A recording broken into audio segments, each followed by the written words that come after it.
अच्छा स्टूडेंट्स, अभी हमने जो देखा वो रूट्स कैसे निकालते थे, वो उसके नेचर क्या है, पूरा थियोरेटिकल डिस्कशन कर लिया।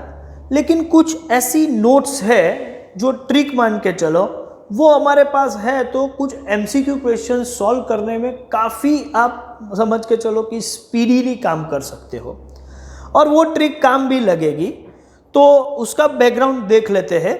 तो few important notes. First note है कि irrational roots are in conjugate pair.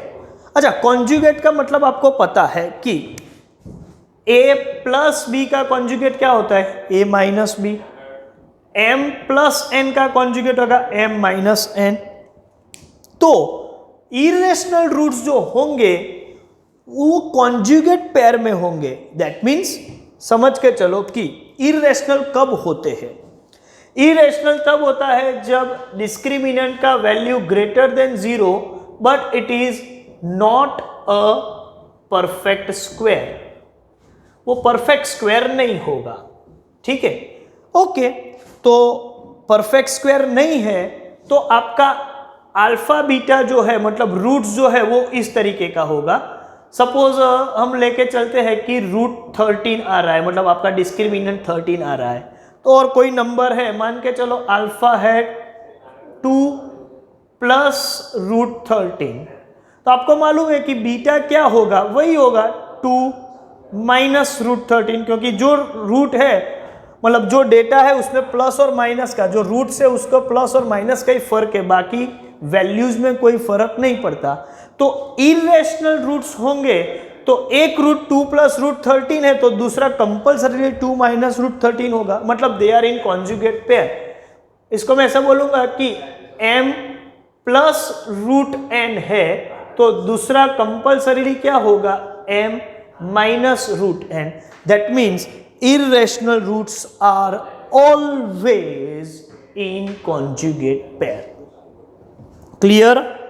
दूसरा पॉइंट देखते हैं, बहुत इंपॉर्टेंट है। दूसरे पॉइंट में यह बोला गया है कि if one root is reciprocal to other, reciprocal means suppose एक रूट x की वैल्यू 2 है तो दूसरा रूट 1/2 होगा, तब आप बोलोगे कि ये दोनों रेसिप्रोकल है। इसका मतलब अल्फा इज 2 तो बीटा क्या होगा, 1/2। And when roots are reciprocal, तो आपको तो मालूम है कि रेसिप्रोकल होगा तो अल्फा इंटू बीटा करेंगे तो 1 हो जाएगा, 2 इंटू 1/2 1 हो जाएगा। तो when roots are reciprocal to each other, suppose ऐसा है कि one root is reciprocal to other, तो रूट्स का जो प्रोडक्ट होगा, प्रोडक्ट जिसको आप बोलते हो अल्फा इंटू बीटा, वो हमेशा 1 होगा। और प्रोडक्ट जब 1 है तो आपको तो मालूम है कि प्रोडक्ट का मतलब होता है c अपॉन a, और c अपॉन a 1 होगा। c अपॉन a 1 है तो मैं ऐसा भी बोल सकता हूं a और c इक्वल होंगे। दैट मीन्स ऐसा कोई इक्वेशन है ax square plus bx plus c equals to 0, जिसमें x स्क्वायर का कोएफिशिएंट a और लास्ट कांस्टेंट c ये दोनों इक्वल है, तो गारंटी समझ के चलो कि roots are reciprocal of each other, और वो रूट्स की प्रोडक्ट वैल्यू हमेशा 1 होगी। तो if one root is reciprocal to other then product must be equal to 1, that means c upon a is 1, और आप बोल सकते हो a and c are equal. Clear. 2 point हमने समझ ली है। तीसरा पॉइंट ये भी बहुत इंटरेस्टिंग है। दो रूट्स जो है इक्वल है but opposite in sign, that means ऐसा होगा कि x इक्वल्स टू 2 और x इक्वल्स टू -2, मतलब values are same, magnitude is same, opposite in sign, एक पॉजिटिव है एक नेगेटिव है। कभी कभी ऐसे भी रूट हो सकते हैं। ऐसा कब होगा, roots are equal but opposite in sign, हाँ, ऐसा कब हो सकता है, मैं आपको बताऊं, सिंपल सा लॉजिक है। सपोज ये आंसर कहाँ पे आएगा, ये आंसर मैं आपको बताऊं कि x² - 4 = 0 आप चेक करो, तो ये होगा, फैक्टर्स निकालेंगे x - 2 x + 2, और ऐसे केस में x - 2 0 होगा और x + 2 0 होगा, तो x = 2 होगा या फिर x = -2 होगा। ऐसा कब हुआ सर? फॉर्मेट में x² - 4 है, हमारा बेसिक फॉर्मेट है ax² + bx + c = 0, और इसमें b वाला जो है, मतलब मिडिल टर्म जो है वो है ही नहीं, सीधा पावर 2 वाला जो वेरिएबल है उसके बाद कांस्टेंट वाली टर्म आ जाती है, सिंगल पावर वाले वेरिएबल वाली टर्म है ही नहीं। इसका मतलब ये हुआ कि यहां b का वैल्यू 0 होगा।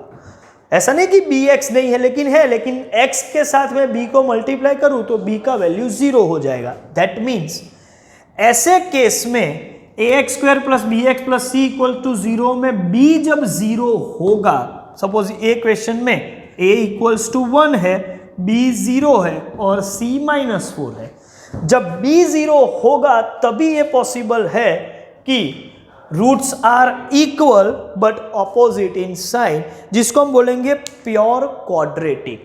तो मान के चलो, if roots are equal but opposite in signs, then b must be equal to 0। मान के चलो b इज 0, मतलब इक्वेशन क्या होगा? इक्वेशन होगा प्योर क्वाड्रेटिक। जहां b 0 नहीं होता है उसको अफेक्टेड क्वाड्रेटिक बोलते हैं। तो ये तीनों नोट बहुत काम की है, समझ के चलो। फर्स्ट, इरेशनल रूट्स होंगे तो वो एक दूसरे के कॉन्जुगेट होंगे, एक रूट और दूसरा रूट एक दूसरे के रेसिप्रोकल है तो मान के चलो a और c इक्वल होंगे। रूट्स इक्वल है लेकिन साइंस डिफरेंट है तो समझ के चलो वो प्योर क्वाड्रेटिक इक्वेशन है, इसका मतलब b must be equal to 0। तो ये आपको समझ के चलना है, ठीक है। देखो, दूसरी ये जो 3 नोट्स है 4, 5, 6, वो आपको सीधा याद रखना है और कुछ नहीं है।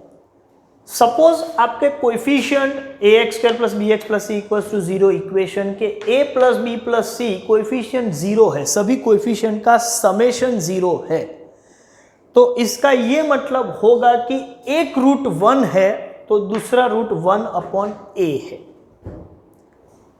एक रूट 1 है और दूसरा रूट 1/a है।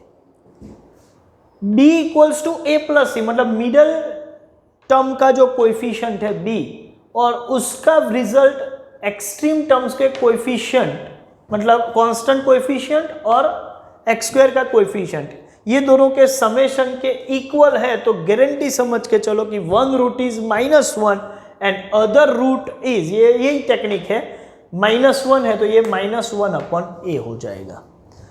एंड सपोज किसी इक्वेशन का रूट आपको पता चल जाए कि एक रूट ये कांस्टेंट टर्म ही रूट बन रहा है, तो दूसरा गारंटी समझ के चलो 1/a होगा। तो ये 3 नोट आप ध्यान में रखो, ये ट्रिक है और कुछ नहीं है, क्वेश्चन क्विकली सॉल्व करने के लिए ये ट्रिक काम लगती है। वैसे हम क्वेश्चन सॉल्व कैसे करेंगे, उसमें कौन सी दूसरी भी ट्रिक्स यूज कर सकते हैं, वो सब हम क्वेश्चन MCQ क्वेश्चन सॉल्व करेंगे तब आपको बताएंगे। लेकिन उससे पहले, MCQ सॉल्व करने से पहले हम कुछ न्यूमेरिकल्स सॉल्व करेंगे और वो न्यूमेरिकल्स हम नेक्स्ट वीडियो लेक्चर में देखेंगे। Thank you very much.